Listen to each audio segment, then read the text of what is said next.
दोनों ही पार्टी फिलहाल आमने सामने की टक्कर में है। जीत किसकी होगी वो 4 जून को पता चलेगा। बीजेपी में भी बहुत विरोध रहा है क्योंकि जो स्थानीय सांसद थे उनका टिकट काट के नए चेहरे को दिया गया है। बम्पर वोटिंग हुई है, लेकिन जनता का मूड क्या है और क्या नहीं है ये 4 जून को क्लियर हो पाएगा। मोदी मैजिक चल जाएगा या फिर वीरेश ठाकुर कुछ चमत्कार दिखा देंगे, क्योंकि प्रदेश में एक ही सीट पर ज्यादा चर्चा है, कांकेर सीट पर घाटी की टक्कर है और लोग ये भी कह रहे हैं कि यहाँ से कांग्रेस जीत सकती है। आपको क्या लगता है? देखिए टक्कर तो है, लेकिन अगर बात करें मोदी मैजिक की, तो मोदी जी की जो घोषणाएं हैं, जो वर्तमान बीजेपी सरकार कह रही है, उन घोषणाओं को पूरी करने की बात कह रहे हैं, लेकिन स्थानीय मुद्दे यहाँ पर टोटल इस लोकसभा चुनाव में गायब थे।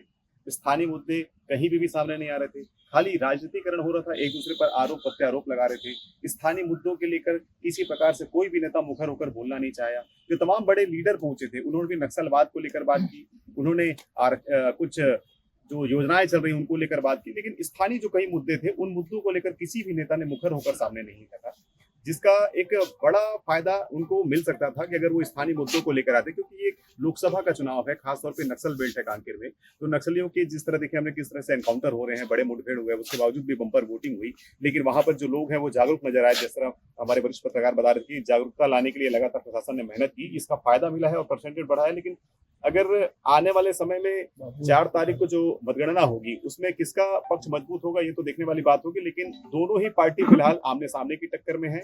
जीत किसकी होगी वो 4 जून को पता चलेगा। स्थानीय मुद्दे हमेशा गायब रहते हैं, लेकिन उसके बाद भी 25 सालों से बीजेपी जीतती आ रही है। क्या ऐसा कारण है कि बीजेपी इतना हावी हो जाती है? पिछले बार काफी टक्कर थी, लेकिन इस बार फिर ऐसी बातें आ रही है कि कांग्रेस कहीं पिछड़ते हुए नजर आ रही है। आपको क्या लग रहा है? छड़ने वाली बात तो एकदम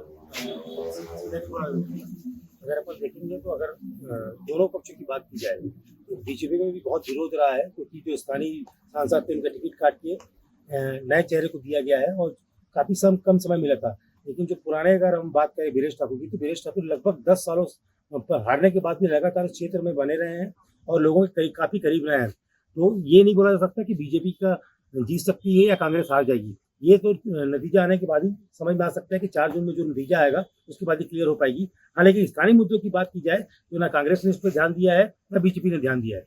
सिर्फ लोग चेहरों को लेकर लड़ने की बात कर रहे हैं, मोदी के चेहरे को देखकर भोजनाथ भी मतदान करने की अपील कर रहे थे। पर स्थानीय मुद्दे जो कि दिक्कत है लोगों की, नक्सल बेल्ट है, काफी चीजें जो मूलभूत सुविधाओं का अभाव है, उसको लेकर किसी ने कोई बात नहीं की है।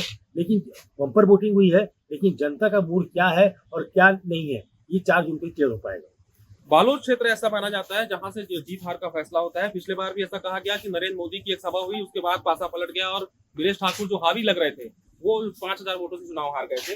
बालोद क्षेत्र आपको क्या लग रहा है, इस बार भी वही क्षेत्र समीकरण बनाएगा या फिर इस क्षेत्र की जो मतदाता है उनकी भी कोई खास भूमिका नजर आ रही है? बालोद से देखिए जैसी स्थिति पिछली बार थी कमोबेश वैसी ही रहेगी। तो ओवरऑल जो आकलन है जो 8 विधानसभा का, 8 विधानसभा में 5 विधानसभाओं में कांग्रेस लीड कर रही थी, कांग्रेस के विधायक हैं।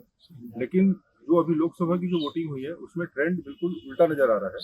लोकसभा का जो ट्रेंड आ रहा है, जो हम लोगों की जो अनुमान है, जो हम लोगों ने फील्ड पे जाके हम लोगों ने जो काम किया है, उसके अनुसार 5 क्षेत्रों में जो है कांग्रेस पिछड़ रही है। और उसमें जो जहाँ जहाँ कांग्रेस पिछड़ रही है वो क्षेत्र है आपके केशकाल, आपका कांकेर विधानसभा, अंतागढ़ विधानसभा, बालोद और गुंडरदेही। ये 5 विधानसभाएं हैं जहाँ पर कांग्रेस कहीं ना कहीं कमजोर और पीछे नजर आ रही है। केवल भानु प्रतापपुर, नगरी सिहावा और टोंडी लोहारा जो है 3 विधानसभाएं हैं जहाँ पर कांग्रेस आगे नजर आ रही है। तो कहीं ना कहीं ये समीकरण बता रहे हैं कि पिछले बार कैसी कमजोर की स्थिति इस बार